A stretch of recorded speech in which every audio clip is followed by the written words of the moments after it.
apa kabar pemirsa? Kita jumpa lagi dalam Dialog Podcast DPRD Provinsi Jawa Tengah, persembahan dari DPRD Provinsi Jawa Tengah. Dan hari ini saya berada di Kota Solo, dapil dari Sekretaris Komisi C DPRD Provinsi Jawa Tengah, Pak Anton Lamy ya. Dan hari ini kita akan membahas tentang strategi peningkatan pendapatan asli daerah tanpa membebani masyarakat. Mengingat PAD sendiri merupakan salah satu modal keberhasilan dalam mencapai tujuan pembangunan daerah. Semakin besar rasio PAD yang diberikan, maka semakin mandiri pula sebuah daerah tersebut. Lalu bagaimana strateginya kita akan bahas bersama dengan ketiga narasumber. Di samping saya, tadi sudah sempat saya sapa Pak Anton Lamy. Selamat pagi Pak Anton. Selamat pagi. Selamat pagi. Sehat ya Pak? Semakin sehat selalu, segar. Oke, dan di samping Pak Anton Lamy, saya akan sapa juga Kepala Badan Pendapatan Daerah Provinsi Jawa Tengah, Bapak Nadi Santoso, SPMSI. Pak Nadi, selamat pagi. Pagi, Mbak. Iya, kalau Pak Nadi langsung dari Semarang berarti ya. Dan Bapak Solo ya, sehat ya Pak Nadi ya? Amin, sehat selalu. Amin. Oke, kemudian kita juga akan sapa dosen Fakultas Ekonomika dan Bisnis Universitas Diponegoro, Profesor Dr. FX Sugianto, SEMS. Pak Sugianto, selamat pagi. Oke Mbak. Iya, sehat ya Pak ya? Alhamdulillah, puji Tuhan. Semarang ya. Oh iya, sekarang cepat Pak. Oke, cepat. Oke, pagi ini kita akan membahas tentang bagaimana strategi untuk meningkatkan pendapatan asli daerah tanpa membebani masyarakat. Tapi kita ngobrol terlebih dahulu dengan Pak Anton Lamy. Pak Anton Lamy, kalau secara umum PAD Jawa Tengah sejauh ini sudah seperti apa Pak? Ya, terima kasih. Kalau kita bicara PAD, itu adalah bicara tentang performan pemerintah daerah, khususnya Provinsi Jawa Tengah. Memang Provinsi Jawa Tengah ini bila dibanding dengan provinsi tetangga, baik itu Jawa Timur, Jawa Barat, dan DKI, memang masih paling bawah. Namun kita tidak pesimis ya. Karena kita tetap akan mencari objek-objek baru dalam rangka meningkatkan pendapatan asli daerah. Karena cermin kemajuan, cermin pembangunan, cermin apapun juga akan tercermin pada anggaran pendapatan daerah itu sendiri, APBD. Dengan demikian maka pemerintah Provinsi Jawa Tengah ini harus terus dan terus kolaborasi, menggali pendapatan baru ya, untuk meningkatkan pendapatan yang sekarang itu ada. Upaya-upaya itu sudah dilakukan melalui perubahan peraturan daerah tentang pajak daerah, gitu ya, tentang pajak kendaraan bermotor, pajak terkait dengan biaya balik nama dan sebagainya yang disesuaikan dengan ketentuan undang-undang pada waktu itu. Yang kebetulan saya juga sebagai pansus karena pembagian ini karena langsung ke kabupaten kota. Sehingga kalau hal itu dilakukan maka kita naikkan tarifnya. Dengan tarif yang baru maka pendapatan yang diperoleh dari pajak, sektor pajak itu tidak berkurang. Tapi karena kita adalah kepatuhan pada pemerintah pusat bahwa provinsi, pemerintah daerah ini selalu harus mendapatkan rekom dan persetujuan Menteri Dalam Negeri.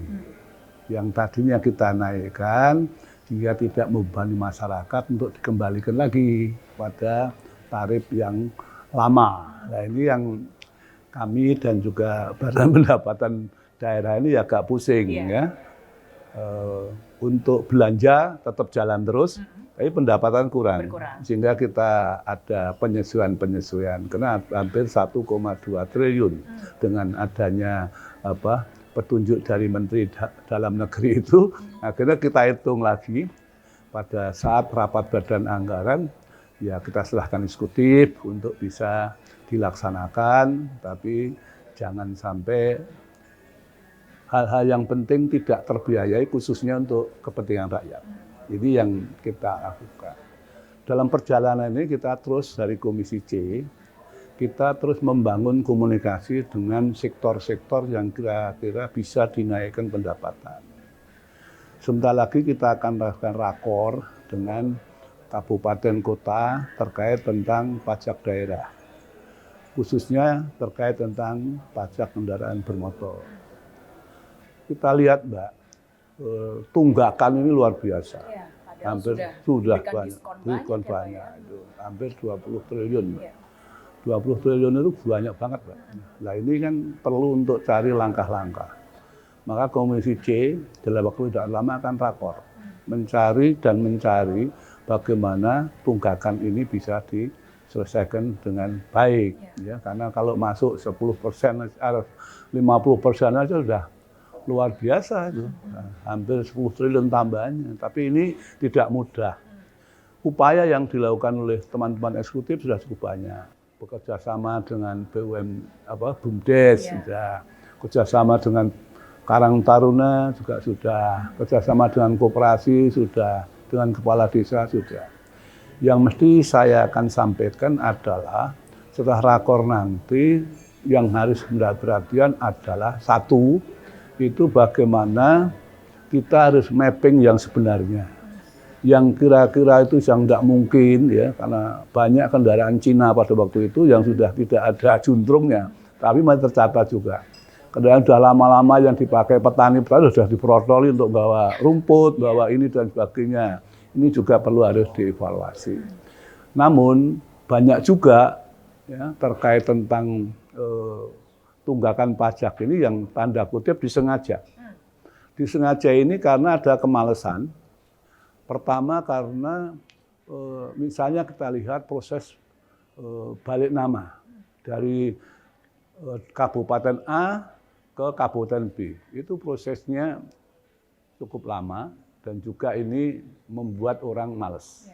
Sehingga ini perlu ada penataan kembali tata hubungannya. Karena ini bukan langsung kewenangan dari Pemda atau provinsi, tapi dengan Polri. Sehingga ini juga menjadi masalah. Berikutnya tentang memperpanjang. Perpanjangan ini juga jadi hasil saya komunikasi dengan warga di Satlantas itu, karena harus membawa KTP asli yang pemilik. Ini juga menjadi susah. Jadi sering-sering ribet-ribet ngapain ya. Ini juga menjadi evaluasi nanti kita dengan instansi lain pada Polri. Berikutnya juga sekarang ini kan begitu tanda kutip rendah ya bukan ya. Komunikasi antara Pemda dengan masyarakat, polisi melalui tanda kutip itu operasi misalnya Kupat, operasi ini sebetulnya ini bisa mengingatkan karena ada STNK yang mati, ada ini dan sebagainya melalui mungkin tanda kutip ya tilang dan lain-lain itu bersama-sama ini bisa pembelajaran bagi warga untuk penyadaran pajak itu. Nah, satu pihak kita memang diberikan objek baru yang nanti kita akan bahas yaitu itu pajak kendaraan alat berat.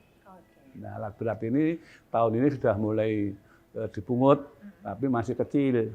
Kalau ditinjau presentasi luar biasa kenaikannya. Targetnya 30 juta. Sekarang saya presentasi 166%. Lalu sebab ini objek baru yang pasti ini harus ditata dengan baik. Oke, baik, luar biasa. Tadi evaluasinya sudah cukup banyak dan mendalam ya terkait dengan pajak yang ada di Jawa Tengah untuk peningkatan PAD. Tapi kalau evaluasi dari Bapenda seperti apa, Pak Nadi? Ya, makasih Mbak. Tadi sebenarnya sudah diuraikan secara jelas oleh Pak Anton. Memang kalau dari sisi PAD, pendapatan asli daerah, memang pajak kendaraan bermotor dan biaya balik nama kendaraan bermotor ini memang porsinya paling besar. Iya, ya memang besar karena pajak ya, terutama terkait dengan pajak PAD kita mungkin 82% itu dari pajak, di mana 30 sekian persen dari pajak kendaraan bermotor, kemudian BPNKB. Berikutnya ada tadi disampaikan Pak Anton pajak alat berat. Tapi sebenarnya tadi sudah disampaikan terkait dengan bagaimana kendala-kendala terkait dengan pajak daerah, karena sekali lagi PKB dan BPNKB ini memang betul-betul menjadi tumpuan di pemerintah Provinsi Jawa Tengah. Nah, tentunya dari pajak ini kan untuk pembiayaan pembangunan yang di Provinsi Jawa Tengah. Tapi kan dari Bapenda sudah banyak diskon Pak, seperti Ya. tadi sudah disampaikan ya. Itu kan salah satu stimulus ya, Ya. untuk mengajak masyarakat untuk membayar pajak. Tapi kenapa sih Pak masih banyak yang tadi menunda bayar pajak atau justru sengaja dan karena tadi ada berbagai macam alasan? Ya. Kembali lagi ini terkait dengan kepatuhan. Memang kalau dari data kepatuhan masyarakat ini kok kelihatannya menurun ya. Saya kira persoalannya juga banyak. Tadi juga Pak Anton juga sudah menyampaikan. Beberapa waktu yang lalu mungkin operasi tidak ada. Nah, sekarang sudah dimulai lagi ada operasi oleh teman-teman kepolisian. Kemudian mungkin juga kondisi ekonomi juga mempengaruhi. Kemarin di tahun 2024 ada pilkada, pemilu, ini juga sepertinya mempengaruhi. Dan hari libur itu juga mempengaruhi, Mbak. Iya, ketika ada cuti panjang itu kami itu malah deg-degan. Iya, karena masyarakat itu ketika libur pajaknya juga ikut libur. Oh gitu. Tidak diganti. Semakin males. Ya, itu yang ya memang karakter masyarakat kita juga masih beragam, tapi juga yang selalu bayar pajak meskipun tadi kendaraan tua pun juga masih ada juga. Persentasenya banyak mana Pak? Masih banyak yang membayar atau banyak yang menunda? Kalau dari sisi kendaraan, taruhlah tercatat di kendaraan kita itu sekitar 16 juta ya, yang membayar kita sekitar 11 juta. Kalau dari sisi jumlah masih banyak yang membayar pajak. Kemudian perlu diketahui kebanyakan tuh roda 2. Nah, roda 2, 90% itu penunggak itu roda 2. Oke. 90% penunggak roda 2 Iya. nih ya. Oke, jadi itu perlu pengawasan juga ya Pak ya. Kenapa sih Pak? Karena kan pajak kendaraan roda 2 sebetulnya tidak terlalu mahal ya. Ya. Ya ini bukan apa. Sepertinya kemudahan membeli kendaraan ini juga mempengaruhi juga. Sekarang dengan mungkin cukup 500.000, 1 juta itu sudah dapat kendaraan bawa pulang. Pajak hanya sekali, besok nggak bayar pajak lagi, ini yang jadi kendala juga. Karena kemudahan di dalam finansial kredit sepeda motor, kemudian besok mereka tidak bayar lagi. Itu ya. Ini yang menjadi kendala. Itu yang menjadi Ya, perhatian salah satunya dari berbagai banyak faktor pastinya ya Pak ya. Oke, kita ke Prof. Sugianto. Prof. Sugianto, kalau tadi melihat berbagai dinamika di lapangan ketika masyarakat punya kebiasaan malas membayar pajak, menunggak. Ini bagaimana Prof bisa memberikan masukan atau saran untuk pihak-pihak terkait, khususnya dari pemerintah Provinsi Jawa Tengah dan juga dari lembaga legislatif ini, Prof? Mbak, makasih. Saya akan memandangnya dari perspektif fiskal daerahnya ya. Jadi tidak tentu nanti di bagian-bagian kita bicara mikronya, aspek mikro dari perpajakan itu. Jadi undang-undang HKPD ini memang mengubah struktur pendapatan daerah dan itu memang terasa khususnya memang provinsi, apalagi kalau provinsi basis pajaknya relatif tidak kuat seperti misalnya DKJ sekarang itu, tentu itu termasuk Jawa Tengah, itu yang pertama. Memang ini, dan kekhawatiran akan terjadinya penurunan pendapatan itu bisa dipahami gitu. Itu yang pertama. Tapi yang kedua tentu harus kita lihat juga bahwa pajak daerah itu hampir 55%. PAD ya, 55% dari PAD itu atau mana ya Pak?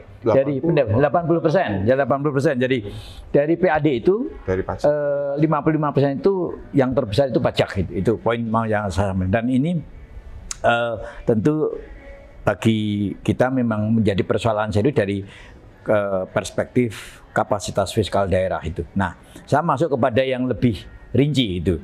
Nah, kalau kita lihat di sana, saya melihat ada dua hal yang harus diperhatikan, yakni cara jangka pendek, strategi jangka pendek yang tadi disampaikan oleh Mas Anton, juga Mas Nardi, dan menurut saya ada jangka yang menurut saya jangan panjang dah, menengah kan gitu. Yang jangka pendek tadi, aspek tadi yang Mas Anton sampaikan itu memang perlu dilakukan. Mereka yang tidak hari ini mungkin pernah membayar, tidak membayar, atau belum membayar. Saya pikir itu yang perlu dilakukan.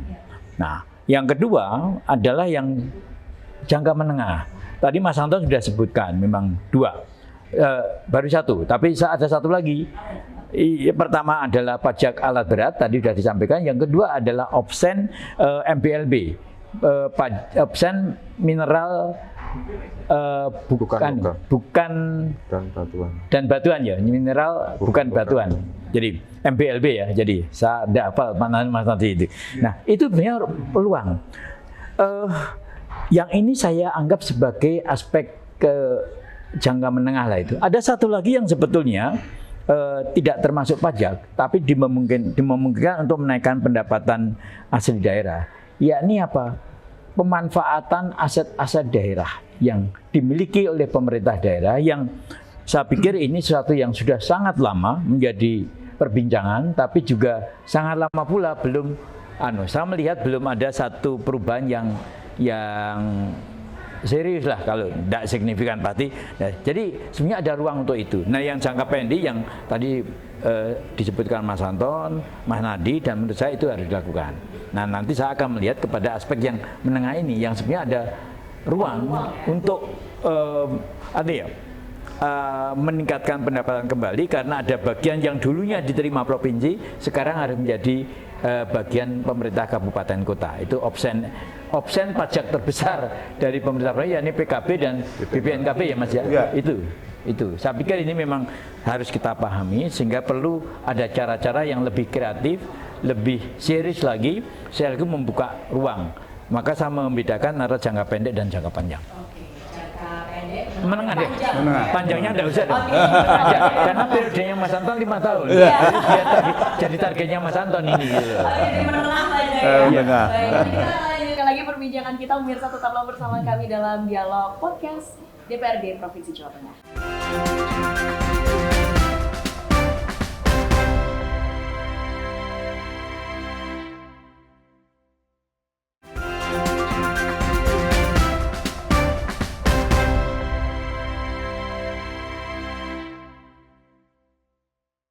Kita masih di podcast Parlemen DPRD Provinsi Jawa Tengah, masih berbicara terkait dengan cara atau strategi untuk meningkatkan pendapatan asli daerah tanpa membebani masyarakat. Ya, kalau tadi sudah diberikan opsi-opsi, ada jangka pendek dan juga jangka menengah ya. Untuk jangka panjangnya mungkin nanti untuk kedepannya lebih jauh lagi.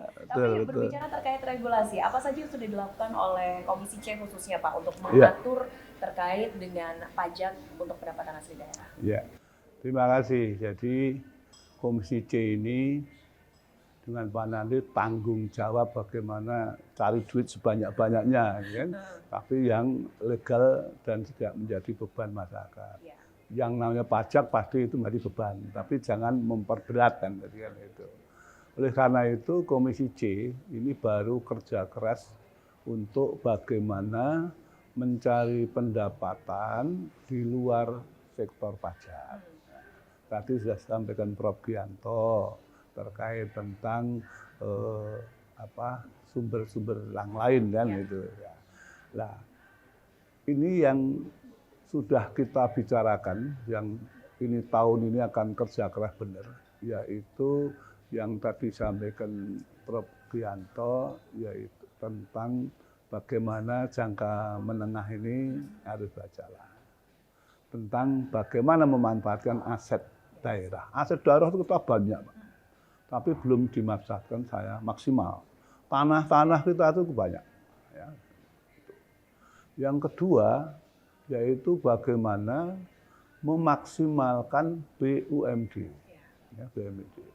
Kita punya 10 BUMD. Ya, yang bisa mendapatkan cukup banyak itu hanya di sektor keuangan, yaitu Bank Jateng, BPR, kita punya 2. Ini yang betul-betul bisa diharapkan masuk. Ya. Untuk Bank Jateng ini, sektor keuangannya, dari BUMD ini, seluruh dividen yang diberikan ke Pemda, itu yang terbanyak kan sektor keuangan. Hampir 80% dari pendapatan BUMD itu didukung oleh BUMD di sektor keuangan. Dan yang lain-lain ini perlu terus kita harus paksakan untuk mencari terobosan baru bagaimana pendapatannya itu naik. Ya. Misalnya yang sekarang ini, yang dulu Prof. Gianto menjadi komisaris, ya, masalah air, Prof. Ini yang kita, ini sudah nanti sebentar lagi kita akan diresmikan yang di Wonogiri, Prof. Ya, ini baru 10. Ya, itu sumber air yang perusahaan kita itu yang mensupport air bersih, bukan air minum ya, air bersih ke 35 kabupaten kota. Sehingga ini yang sangat diharapkan. Karena ini kemarin sebelum operasi yang di Wonogiri, Sukoharjo, Solo itu pendapatannya sudah cukup baik. Ya, ini kita harus bisa memaksimalkan. Yang nanti sudah lagi akan Pemalang, Purwokerto dan sebagainya. Ini akan kita kembang tumbuhkan dengan meningkatkan kapasitas air. Ini juga cukup baik. Ya. Yang berikutnya sih PRPP. PRPP itu beban kita. Ya. Justru beban. Ya? Beban. Dan tapi ini yang perlu untuk mendapatkan bagaimana tantangan direksi untuk bagaimana meningkatkan itu. Jadi sebenarnya ya, ini potensi luar biasa. Ya. Tapi ada tetapinya. Tetapinya adalah dari 10 ini, ya, sebenarnya kan harus ada suntikan modal dari pemerintah provinsi. Ya. Tetapi kondisinya sampai sekarang ini belum ada. Ya, misalnya harus disuntik itu untuk Bank Jateng. Itu 1 triliun sekian. Ya. Kemarin saya baru rakor dengan Bank Jateng bahwa ini tahun ini diharapkan bisa 200 miliar 2005. Jadi selama 5 tahun itu nanti 200, terakhir 200 tambah sekian. Ini sangat-sangat bisa memberikan harapan meningkatkan dividen. Sekarang aja sudah bisa 510 miliar. Ya. Nah ini kemarin kita coba, kalau memang kondisinya pemerintah provinsi itu belum bisa memberikan, maka bagaimana caranya itu? Ada kita usulkan out in out, gitu. Artinya dividen itu kita tidak disetorkan ke pemerintah provinsi sebagai bagian, tapi bagian sharing kembali. Gitu. Karena ini sektor keuangannya menjanjikan dan tidak membebani masyarakat karena dia otomatis bisnis, ya, bisnis yang mengamankan itu.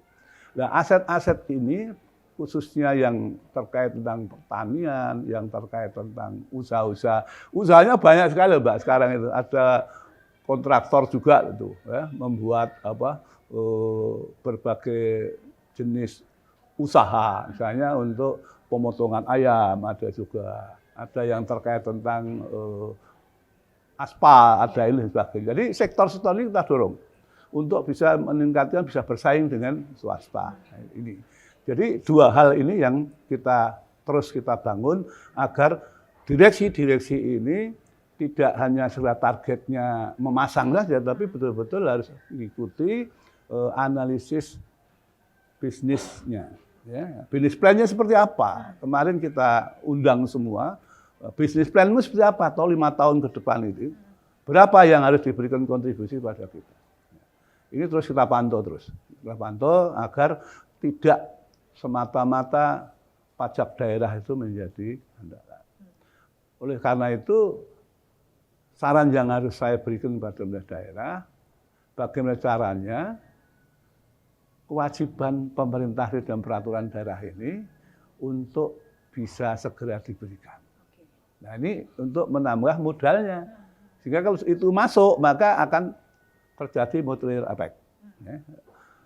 Inilah yang akan kita bangun. Yang berikutnya, bagaimana kalau memang dana BLUT, ya, Badan Lingkungan Layanan Umum daerah itu, rumah sakit yang berpotensi, itu dana itu bisa investasi kemana? Yang ke uang sektor keuangan. Apakah di Bank Jateng, apakah di bank kredit, ya, BKK. Ini menjadi saran-saran kita pada pemerintah yang nanti kita akan terus lakukan itu. Ya, jadi ini upaya-upaya untuk bagaimana meningkatkan itu. Aset-aset yang ini harus didayakan. Ya, banyak loh perkebunan di Tawangmangu yang akhirnya tanda kutip belum maksimal ya. Iya. Bukan mangkrak ya, belum maksimal. Belum maksimal ya, baik. Memang kalau PAD itu kan dari berbagai sektor. Kalau tadi Pak Anton sampaikan itu salah satunya dari BUMD yang tidak membebani masyarakat. Tapi kalau kita kembali lagi ke pajak daerah nih, Pak Nadia, pajak salah satunya tadi yang menarik adalah yang terbaru pajak alat berat. Nah, itu regulasinya seperti apa dan baru 2024 ke 2025 ini kan Pak, sudah berjalan sejauh ini seperti apa? Betul, jadi dengan adanya Undang-Undang Nomor 1 2022 tentang hubungan keuangan pusat dan daerah, dengan adanya option, kemudian di provinsi itu ada tambahan untuk pajak alat berat, dan ini sudah kita lakukan sejak tahun 2024 kemarin, dan tentunya regulasi sudah kita tata, sudah kita siapkan, dan sebenarnya kita sudah siap pungut, dan ini sudah kita lakukan di tahun 2024. Hanya saja memang karena hal yang baru, tentunya langkah awal adalah melakukan pendataan, inventarisasi, kita menyiapkan perangkat pembayaran dan lain sebagainya.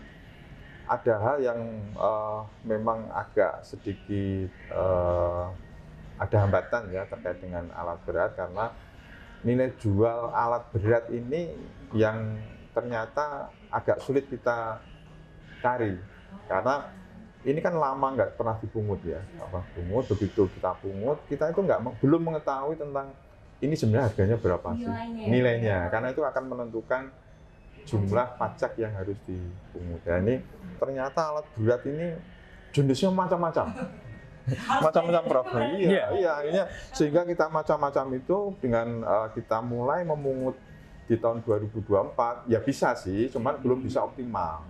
Tentunya karena sekali lagi ini kemarin itu tahun pertama, ini nanti tahun kedua kita akan lebih banyak di dalam menata, mendata, kemudian melakukan penilaian terhadap alat berat itu sendiri. Ya. Oke, baik. Jadi tapi kalau terkait dengan kepemilikan alat berat sudah banyak sekali ya di Jawa Tengah ya Pak? Ya. Pendataannya ya. Paling banyak di mana Pak untuk potensi pendapatan terbesarnya? Di daerah mana? Kalau pasti di kota-kota ya, karena sebenarnya alat berat melihatnya sepertinya kayak untuk tambang, sebenarnya enggak juga. Ada di pabrik-pabrik juga ada juga, forklift dan lain sebagainya, industri itu juga sebenarnya juga alat berat, dan itu sudah kita data semua. Hanya saja memang sekali lagi kita kesulitannya, kita belum bisa menentukan nilai jualnya itu berapa ini, Bro. Kami adalah bagaimana untuk menilai nilai dari alat berat ini sendiri, karena hal yang baru ya ini. Kebanyakan alat berat yang lama, ya. Kalau yang baru mungkin faktur pembeliannya masih ada, ini yang menjadi dasar. Tapi kalau yang alat berat yang lama-lama ini kan harus dinilai jumlahnya berapa. Iya.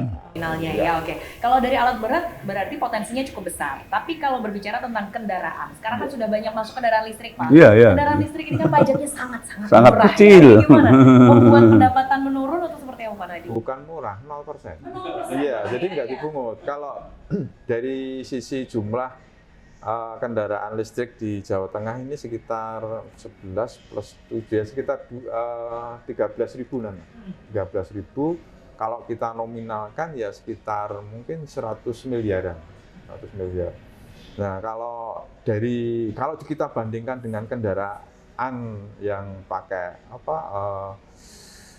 BBM, ini ya tentunya jauh ya, masih jauh. Kalau yang kendaraan biasa itu sampai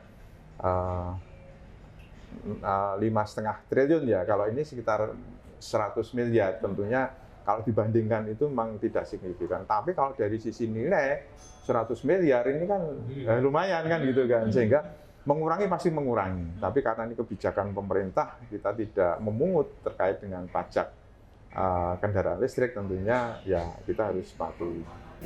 Jadi itu ya, kembali lagi tidak membebani masyarakat ya Pak ya, tapi bisa berarti menggali dari berbagai potensi yang ada dari sektor-sektor lainnya, salah satunya yang alat berat itu tadi. Baik, kita ke Prof. Sugianto. Prof. Sugianto, ini tadi menarik ya kalau berbicara tentang tadi sebetulnya untuk PAD, pendapatan asli daerah, tidak hanya melulu dari pajak saja, tapi bisa dari BUMD, bisa dari peningkatan aset saja. Tapi menurut Prof, apakah kurang optimal sekarang Prof itu semua untuk peningkatan pajak pendapatan asli daerah?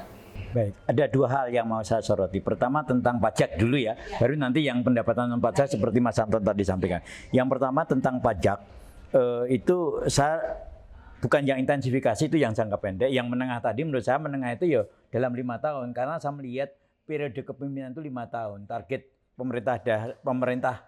pemerintah provinsi itu kan 5 tahunan. Pertama adalah sebetulnya kan tadi sudah saya sebut, ada 2 ekstensifikasi pajak, yakni kendaraan berat dan opsen untuk MBLB ya, mineral bukan logam dan batuan. Saya pikir ini clear, perlu kenapa sabut menengah? Karena ini perlu perencanaan yang matang betul, sehingga nanti minimal dalam 5 tahun ini sudah menampakkan hasilnya. Pertama adalah kalau PAB, saya pikir tadi Mas Nadi sudah sampaikan, pendataan.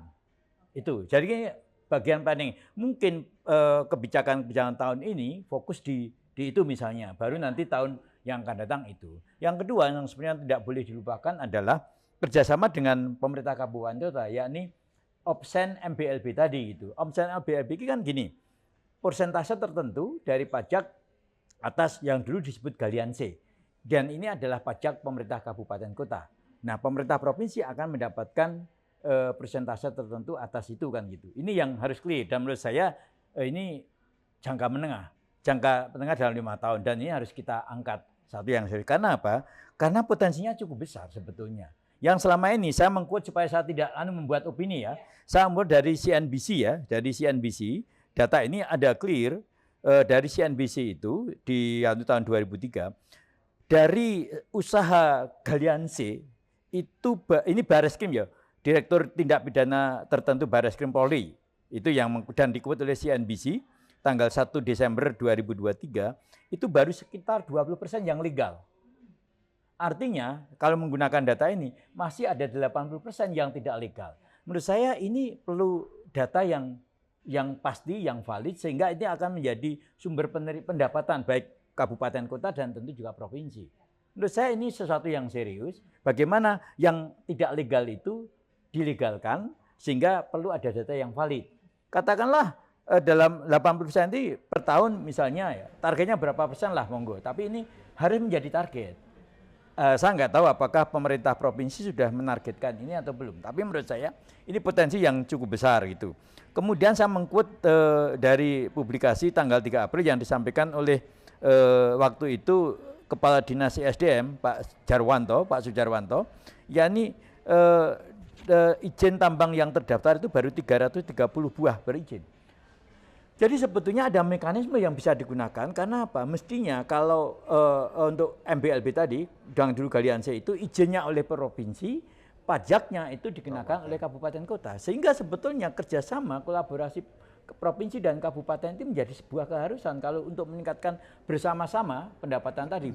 Dikontrol dari izin, dan dari izin itulah nanti akan diketahui oleh berapa pajak yang seharusnya bisa diterima. Itu menurut saya sangat penting. Jadi justru provinsi harus betul mempunyai data, bekerja sama dengan kabupaten kota, izin-izin itu diresmikan sehingga nanti didata. Menurut saya ini sangat besar. Jadi tahu ya Pak ya, tahu. Jadi mari kita yang tertutup ini kita buka secara transparan menjadi wacana publik, dan ini tentu ada yang serius. Tentu saya nggak bicara lebih jauh, tapi paling tidak akan di forum yang terbuka ini saya juga mengquote itu, dan kebetulan ada politisi, Mas Anton, ada pemerintah daerah. Saya kan pengamat, lebih bebas kan gitu.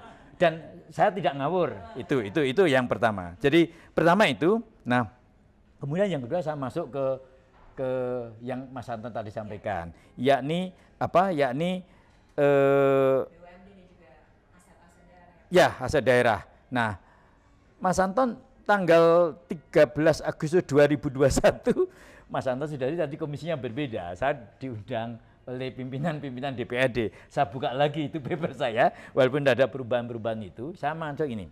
Jadi aset yang lain, pendapatan lain yang potensial sebetulnya dari aset daerah yang dipisahkan yang ada pada BUMD. Dan setahu saya cek data terakhir, semuanya sudah menjadi PT. Oke. Ketika sudah menjadi PT, mau tidak mau pelayanan tetap iya, tapi tentu keuntungan wajib. Nah, maka saya ingin buat klaster. Pertama tadi Mas Anton sudah sebut bank. Sebenarnya ada 2 bank yang potensial selain Bank Jateng. Yang saya sedikit punya pengalaman juga, hampir 5 tahun di sana juga. Saya pikir ini potensi besar gitu, potensi besar. Ada jadi lagi, mungkin kalau saya salah dikoreksi Mas Anton, ya ini PT BPR BKK yang asetnya juga cukup besar. Saya pikir ini karena apa? Karena bank itu, sifat dasar bank itu mencari laba. Maka mau tidak mau menjaga governance mereka itu menjadi keharusan, sehingga nanti bisa dikontrol, diawasi oleh legislatif. Berapa labanya? Dan menurut saya planningnya harus clear, perencanaan harus clear, dan ini bisa diprediksi berapa itu. Kalau perbankan saya pikir jauh lebih mudah menghitungnya itu. Nanti kita lanjutkan lagi ya Prof, ya obrolannya semakin seru ya pemirsa, tapi kita akan jeda jenak tetaplah bersama kami dalam podcast Parlemen DPRD Provinsi Jawa Tengah.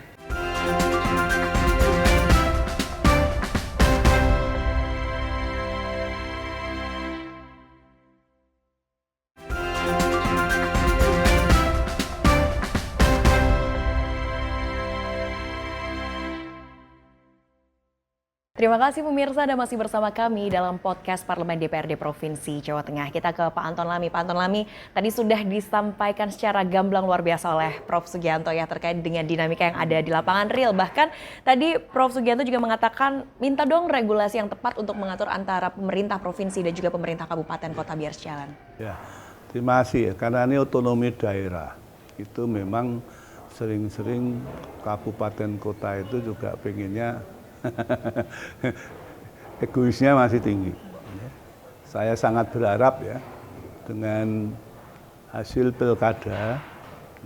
pilkada yang sudah dilakukan pelantikan khususnya Jawa Tengah atas doa masyarakat tidak ada yang tertunda ya, dari 35 kabupaten dan Gubernur sudah dilantik dan sekarang baru retret ya, di Magelang hari ini terakhir. Mudah-mudahan semua sehat ya, semua happy ya, pulang ke daerah masing-masing sudah membawa program dan strategi yang sudah diberikan oleh para pemateri, para pejabat yang ada di pusat ya itu. Dan demikian sangat berharap sekali kehadiran Pak Gubernur dan Bupati Wali Kota itu nanti mudah-mudahan bisa lebih kerjasamanya lebih baik. Ya. Kalau sudah menjadi kepala daerah itu adalah milik rakyat, tidak lagi milik partai. Dengan demikian maka tata hubungan ini yang harus bisa berjalan dengan baik. Ya. Kita kembali tentang pajak. Ya. Pajak ini kan sebenarnya paling banyak diberikan kabupaten kota.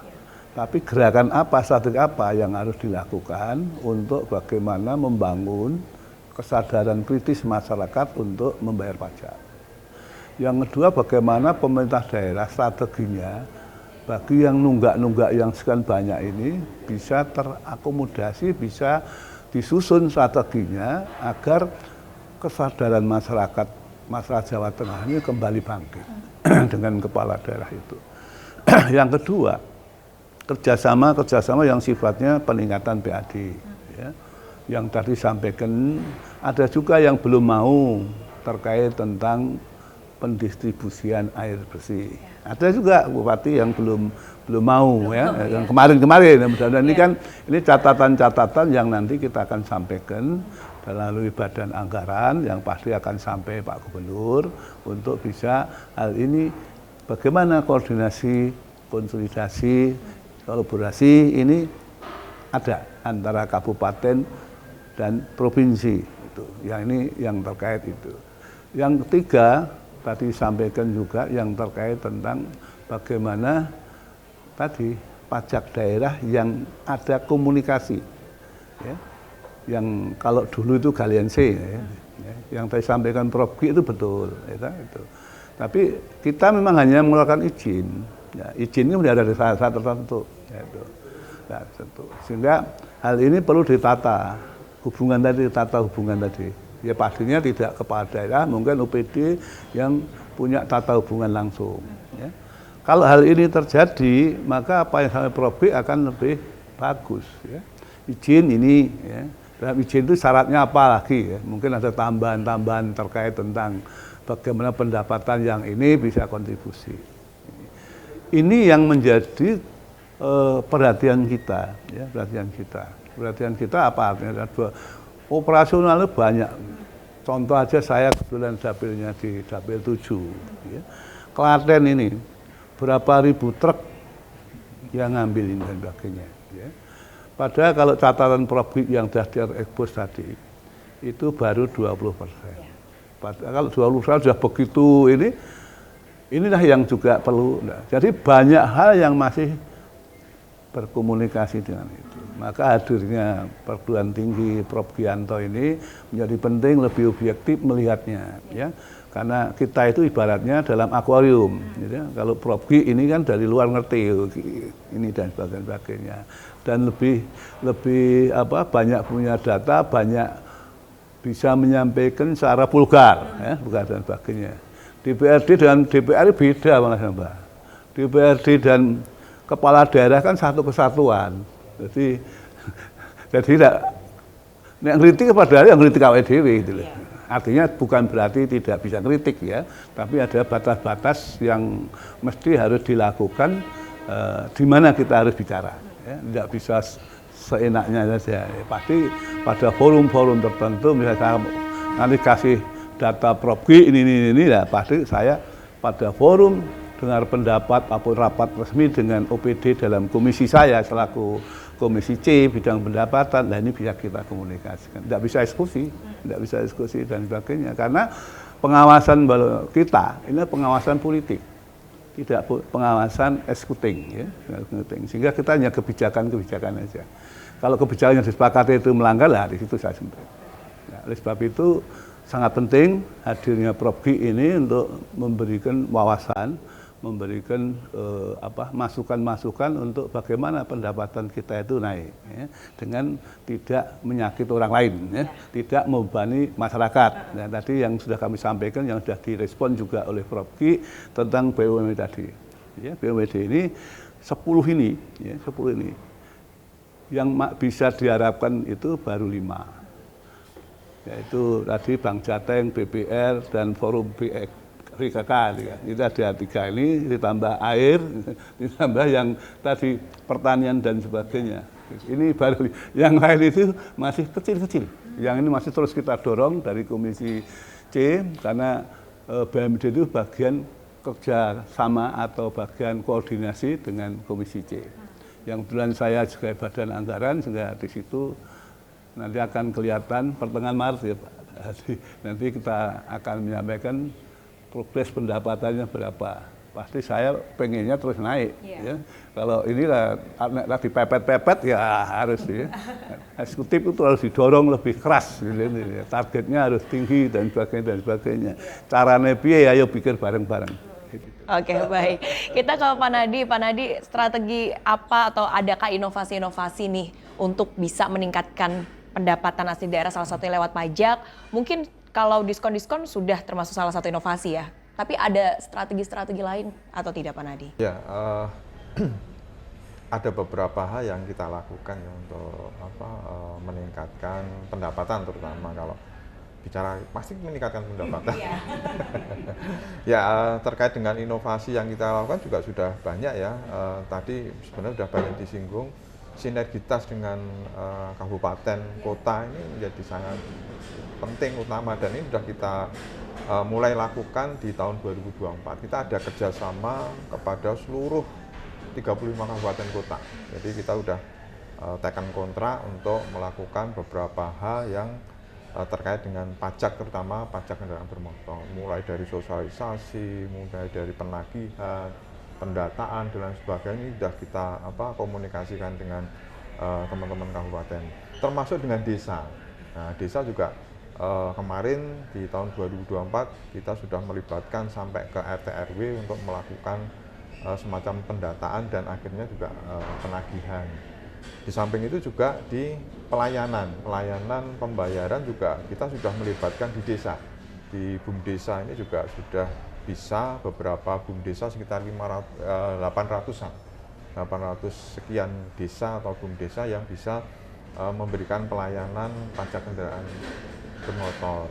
Kemudian banyak juga terkait dengan tadi kalau terkait dengan aset daerah, kami juga sudah melakukan konsolidasi seluruh OPD yang mempunyai aset daerah yang untuk penghasilan, untuk pendapatan ini sudah kita konsolidasikan di dalam sebuah sistem aplikasi. Dan ini yang ke depan juga tentang terkait dengan elektronifikasi. Ini juga sangat penting, pendataan, kemudian sinkronisasi, integrasi dengan data lain, termasuk dengan Kementerian Keuangan, pajak ini juga akan kita integrasikan sehingga data antara Kementerian Keuangan dengan data pajak kita ini akan sinkron juga.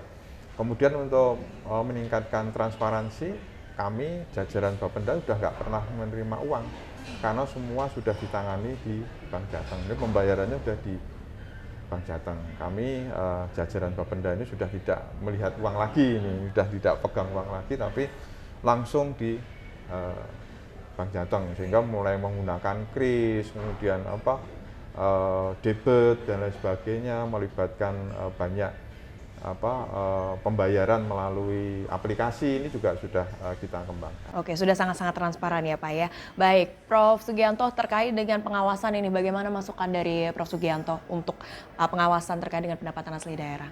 Yang pertama tentu saya mengapresiasi apa yang sudah dilakukan oleh pemerintahan ya, baik eksekutif maupun legislatif sampai hari ini.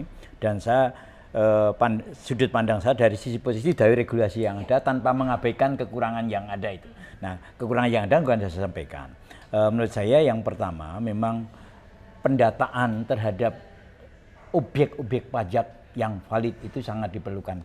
Jenis-jenis pajak yang tadi itu, baik yang baru maupun yang sudah ada untuk intensifikasi, itu yang pertama. Yang kedua, tentang BUMD yang disampaikan Mas Anton tadi, dan tentu saya senang ketika ini nanti direspon, maka tadi saya katakan sebagai jangka menengah, menurut saya ini menjadi hal yang terpenting di sana itu ada satu, pertama GCG-nya.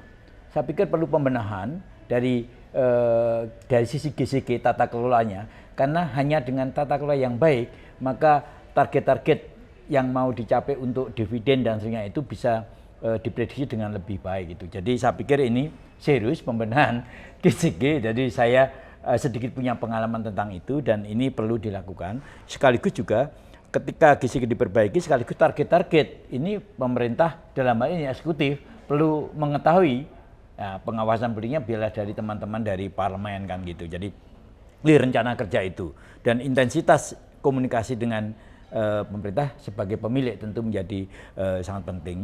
Yang ketiga, yang tadi Mas Nadi sudah sampaikan, sebetulnya aset pemerintah yang idle itu kan cukup banyak ya. Tadi Mas Nadi sudah sampaikan, mungkin sudah ada pendataan. Jadi aset pemerintah itu gini, cukup banyak dan ini Inspektorat Jenderal pasti tahu.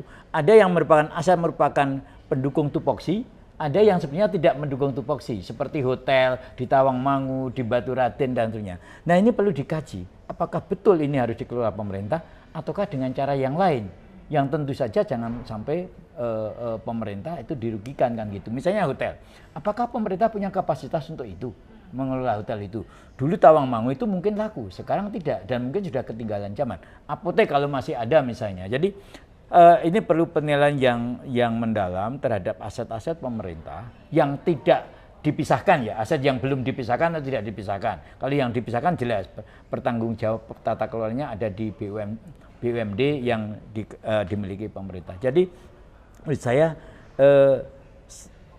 pendataan yang sudah menurut saya, maaf Mas Nadi, bertahun-tahun, saya bicara ini sudah mungkin 10 tahun yang lalu, 15 tahun ya. Ini saya pikir ini menjadi sangat penting supaya kita nanti tidak mendiskusikan hal yang sama untuk 5 tahun yang akan datang kan gitu. Jadi saya berharap betul Mas Anton dengan kewenangannya melakukan ini dan saya memberikan informasi itu, tentu sebagai warga Jateng saya siap untuk bekerja sama sebagai warga Jawa Tengah memberikan informasi tentu dari sudut pandang saya. yang saya punya kebebasan untuk menyampaikan, sekaligus apakah pendapat saya itu bisa diuji objektivitasnya juga kan gitu. Makasih. Baik, terima kasih Prof. Sugianto. Yang terakhir mungkin apa harapan dari Pak Anton Lamy untuk masyarakat Jawa Tengah agar mereka turut berkontribusi untuk peningkatan pendapatan asli daerah tapi tanpa membebani masyarakat? Terima kasih. Jadi pertama saya mohon kepada masyarakat untuk taat membayar pajak, ya, sesuai dengan kewajiban yang ada di dalam perjanjian atau aturan baik perda maupun undang-undang. Itu yang utama. Yang kedua yaitu bagaimana OPD ini betul-betul lebih bekerja keras lagi. Karena pembinaan BUMD itu kan diserahkan pada Biro Perekonomian. Nah ini yang menurut saya sumber daya manusianya sangat terbatas. Sehingga ini perlu untuk penataan kembali. Dan anggarannya kecil juga. Mengelola beberapa triliun tapi bagi pengawasan dan sebagainya, Biro Perekonomian ini belum maksimal. Karena memang sumber daya manusianya di situ terbatas. Yang dalam waktu dekat ini juga Prof, ini untuk bank syariah ini akan yang BPR akan masuk pada konsolidasi, sehingga ini juga akan meningkatkan apa yang disampaikan Prof. Dianto, ini juga tahun 27 harus sudah selesai, clear gitu ya. Gitu. Yang terakhir menghimbau ada asas kerjasama dan komunikasi baik politik maupun pemerintahan antara gubernur baru dan bupati wali kota. Sinergitasnya ini dalam rangka kesejahteraan, meningkatkan kesejahteraan masyarakat, bagaimana sumber-sumber pendapatan itu bisa dilakukan. Tanpa ada pendapatan tidak mungkin akan bisa membangun secara keseluruhan, ya. Kalau kantongnya kendel, kepalanya ringan, ya. Gitu. Kalau kantongnya tipis, kepalanya berat ya Pak? Kepalanya berat. Nah, oleh sebab itu agar balance ini, bagaimana kantongnya ini kuat, pikirannya jernih, memikirkan kesejahteraan masyarakat khususnya Jawa Tengah yang sering disampaikan Pak Gubernur yang baru. Baik, terima kasih Pak Anton. Dari Pak Nadi, silakan Pak, apa pesannya untuk warga Jawa Tengah ini Pak Nadi? Ya, yang pertama untuk teman-teman pemerintah kabupaten kota se-Jawa Tengah, mari bersinergi untuk meningkatkan pendapatan asli daerah masing-masing tanpa membebani masyarakat. Kemudian bagi masyarakat, wani numpai, wani majeki. Ya, wani numpai, wani majeki itu selalu dipesankan Pak Nadi ya dari Bapenda ya. Jadi wani numpai, wani majeki ya.